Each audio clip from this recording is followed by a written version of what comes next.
¿Cuáles son los equipos más raros que han jugado en la Champions League? Pues ven y averígualo en Punto Cero. Bueno gente, sean todos bienvenidos a un nuevo vídeo en el canal y no sé si se acuerdan, pero hace un par de meses subí un par de videos hablando sobre los equipos más raros que jugaron en la Champions League. Y ante esto, en esta ocasión veremos la tercera parte de esta gran saga, en donde les recomiendo ver las anteriores ediciones, pero si no es el caso, no te preocupes porque ahora verás más clubes extraños que participaron en el torneo más importante de Europa. Así que habiendo dicho esto, comencemos. Bueno gente, comenzamos todo este gran video con el equipo llamado Helsingborg de Suecia, el cual es un equipo muy especial, ya que fue fundado en el año de 1907 y a pesar de que es uno de los miembros fundadores de la Liga de Suecia y que ha ganado 7 títulos de primera división, solo ha jugado una vez en fase de grupo de Champions League, en concreto en la edición del año 2000. Pero bueno, antes de hablar de su participación a nivel internacional, para comentar algo más sobre su historia, como dije anteriormente, este equipo es uno de los más tradicionales de Suecia, en donde siempre competía en sus campeonatos locales, pero su historia cambiaría a finales de la década de los 60, en concreto en el año 68, en donde el club descendería a la segunda división, y para la desgracia del equipo, en el año 71, el Helsingborg tendría un segundo descenso, pero esta vez caería hasta la tercera división, algo simplemente insólito, en donde es difícil de creer toda la decadencia que sufrió este histórico equipo. Y fuera de bromas, luego de aquel descenso a tercera, el club pasó casi 2 décadas sin pisar la máxima categoría, en donde recién volvería a la primera división de Suecia en el año 92, con la ayuda de un joven jugador estrella llamado Henrik Larsson. Y claro, al regresar a primera, empezaría un periodo exitoso en este equipo, ya que en el año 99, Helsingborg saldría campeón después de más de 50 años y a partir de ese momento empezaría a competir constantemente en torneos internacionales, pero siempre se quedaba en las fases previas, hasta que en el año 2000, este histórico equipo de Suecia sería famoso fuera de su país, ya que en la ronda previa de la Champions League eliminaría de forma sorpresiva al poderoso Inter de Milán por un marcador de 1-0, una completa locura la verdad, pero lamentablemente no podría seguir sorprendiendo en la siguiente fase, ya que en un grupo conformado por Bayern Múnich, Paris Saint-Germain y Rosenborg, este humilde equipo de Suecia terminaría en el último lugar y solo ganaría un partido, pero bueno, al menos jugaría la Champions League, lo cual para el club fue un gran logro, sobre todo considerando que en los siguientes años el Helsingborg volvería a tener una crisis en donde en 2016 el equipo volvería a descender a la segunda división de Suecia. Señoras y señores, tengo que ser honesto con ustedes y decirle que este puesto tiene truco, ya que el Boavista de Portugal, dentro de su rareza, sí es un equipo medianamente reconocido y muy respetado entre los amantes del fútbol, ya que por si no lo sabían, el Boavista es junto al Belenense los únicos 2 equipos fuera de los 3 grandes de Portugal que han ganado la liga de aquel país, pero claro, el Belenense ganó dicho campeonato en el año 46, mientras que el éxito del Boavista es más bien reciente, ya que ganó la primera división en 2001, en donde se puede decir que venció a su rival Porto por solo un punto de diferencia, en lo que sería un infartante final de dicha liga. Pero bueno, en aquel mismo año, en donde el Boavista hizo historia a nivel nacional, también jugaría la fase de grupos de la Champions League, en donde, si les soy sincero, en dicho torneo internacional, el Boavista tendría un excelente desempeño, ya que en un grupo conformado por Liverpool, Borussia Dortmund y Dinamo de Kiev, el Boavista, también con mucho sufrimiento, clasificaría la siguiente fase del torneo, ya que quedaría segundo tras superar solo por diferencia de gol al conjunto alemán, pero lamentablemente su hazaña internacional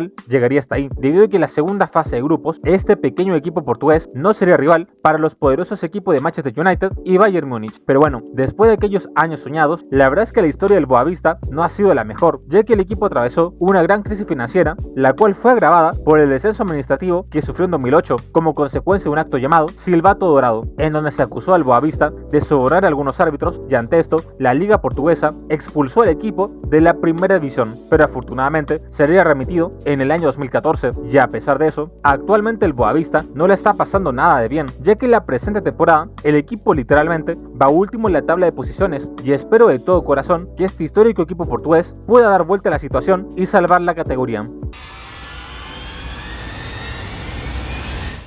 Bueno gente, a diferencia del equipo anterior, este equipo sí que es raro. De hecho es tan raro que actualmente el Unirea Urseseni no existe, es decir, desapareció de la faz de la tierra. Y claro, antes de pasar a detallar su participación en Champions League, hay que hablar un poco sobre su historia, que es muy interesante, ya que el club fue fundado en el año 54 y por muchos años su participación se limitó simplemente a torneos regionales, hasta que recién en el año 68 el equipo ingresaría al Sistema Nacional de Rumania. Pero no se engañen, ya que a pesar de que empezó a competir de manera más seria, el equipo solamente estaba entre la tercera y la cuarta división de aquel país, pero su historia de completa trascendencia cambiaría en 2002 cuando el empresario llamado Dumitru Buksaru compró el equipo y prometió llevarlo a la cima del fútbol europeo, en donde el nuevo propietario invirtió dinero en jugadores de experiencia y en grandes entrenadores, y además de eso remodeló su viejo estadio e hizo que el equipo tuviera una estructura empresarial. Y claro, en un primer momento toda esta inversión estaba funcionando, ya que en 2003 el equipo saldría campeón de la tercera división, y en el año 2006, tras quedar segundo de la segunda categoría, el equipo ascendería por primera vez en su historia a la máxima categoría de Rumania. Y por si esto fuera poco, el club seguiría siendo historia, ya que ante todo pronóstico, el Unirea saldría campeón de la primera división en el año 2009, y ante esto se clasificó la fase de grupos de la Champions League, en donde en un grupo conformado por Sevilla, Stuttgart y Rangers, este exótico equipo de Rumania terminaría en la tercera posición, cayendo relegado a los playoffs de la Europa League, etapa en la cual perdería ante el poderoso Liverpool de Inglaterra por un global de 4-1. Pero luego de esta participación, el buen momento del equipo no sería eterno, ya que en el año 2011 el presidente del equipo tenía una gran deuda con el Steaua de Bucarest debido a que tenía pagos atrasados, y ante esto, para compensar la situación, vendió casi todos sus jugadores a este equipo, quedando así vacío de jugadores, y al terminar jugando la liga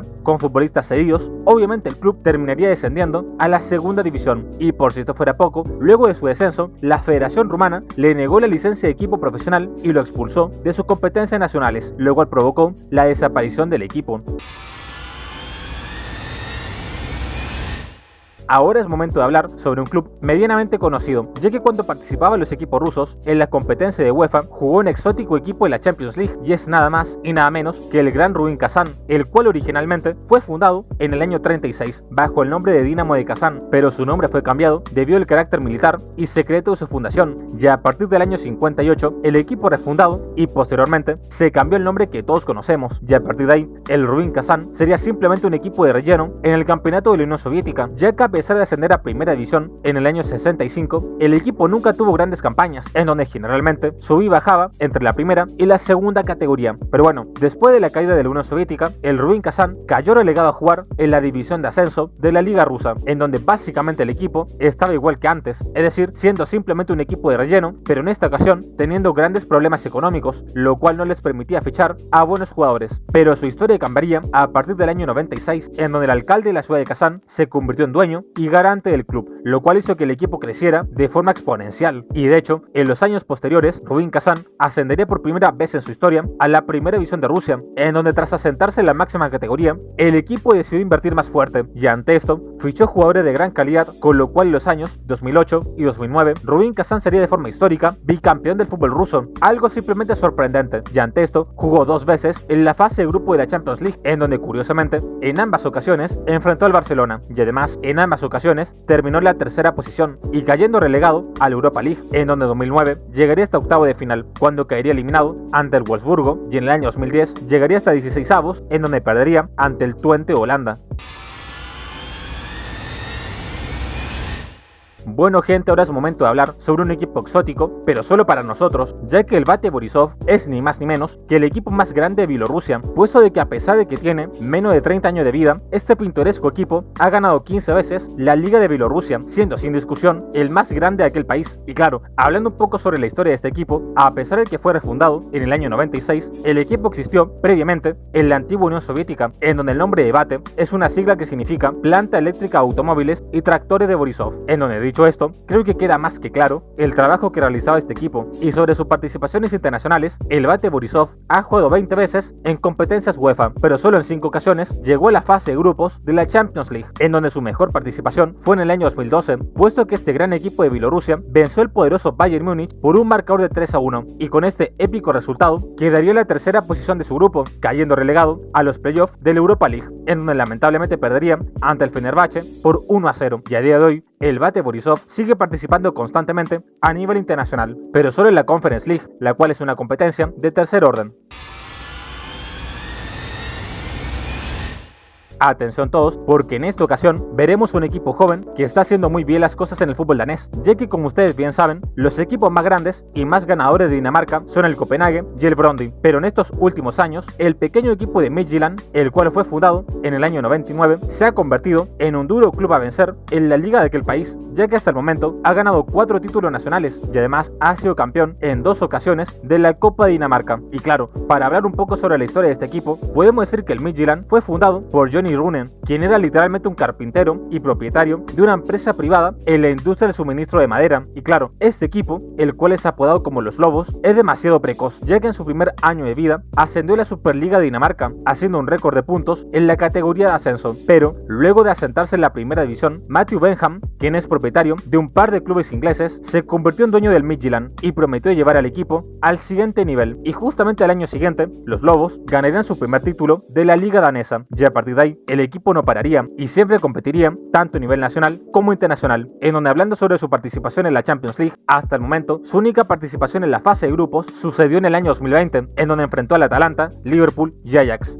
Y obviamente, ante estos grandes rivales, por desgracia, terminaría en el último lugar y no ganaría ningún partido. Bueno gente, y para finalizar este gran video, es momento de hablar sobre el Racing Club de Lens, o simplemente Lens para los amigos. Y claro, muchos de ustedes se preguntarán por qué hablo de este equipo si no es tan desconocido como los anteriores, pero a decir verdad, a pesar de que fue campeón en una ocasión de la Liga Francesa, en estos últimos años ha sido un equipo que ha pasado algo desapercibido. Pero bueno, aprovecho esta ocasión como una excusa para hablar sobre su historia, ya que el equipo apodado como Sangre y Oro fue fundado en 1906 y es uno de los clubes más tradicionales de Francia, en donde ha participado más de 60 temporadas en la primera división, y se puede decir que tuvo su época dorada a finales de los años 90, en la cual, en una época simplemente soñada, en el año 98 saldrá campeón por primera y única vez de la Liga Francesa, en donde tras quedar empatados en puntos ante el Metz, literalmente el conjunto Sangre y Oro saldrá campeón por diferencia de gol, algo simplemente impresionante. Y por si esto fuera poco, en aquel mismo año llegaría a la final de la Copa de Francia, y el año siguiente saldría campeón de la Copa de la Liga. Y claro, al ser el campeón, jugaría por primera vez en su historia la fase de grupo de la Champions League, en donde lamentablemente no lograría pasar la fase de grupos, pero tras seguir teniendo un gran rendimiento en la Liga Francesa, en donde de hecho en el año 2002 el Lens estuvo muy cerca de repetir la hazaña, ya que quedó a solo 2 puntos de ser nuevamente campeón, pues al terminar segundo otra vez jugaría la fase de grupo de la Champions, en donde de nuevo quedaría eliminado en la primera fase. Pero ustedes bien saben que todo lo que sube tiene que bajar, y tras esta gran época dorada el Lens tendrá un preocupante bajón de rendimiento, y de hecho descendería en un par de ocasiones, en donde su último ascenso de categoría sucedió recientemente en 2020, y para sorpresa de todos, en la Liga Francesa de 2023, tras regresar hace solo 3 años a la máxima categoría, el Lens, como en sus mejores años, sorprendió a todos y disputó codo a codo el título de liga ante el poderoso Paris Saint-Germain, en donde lamentablemente perdió el campeonato por solo un punto de diferencia, pero aún así, a pesar de no ganar la liga, jugaría nuevamente la fase de grupos, en donde por tercera vez no lograría pasar dicha fase. Y bueno gente, hasta acá el video de hoy, espero que te haya gustado, dale like, suscríbete, comenta y comparte, dime qué te gustaría ver en futuros videos. Yo soy Punto Cero, nos vemos.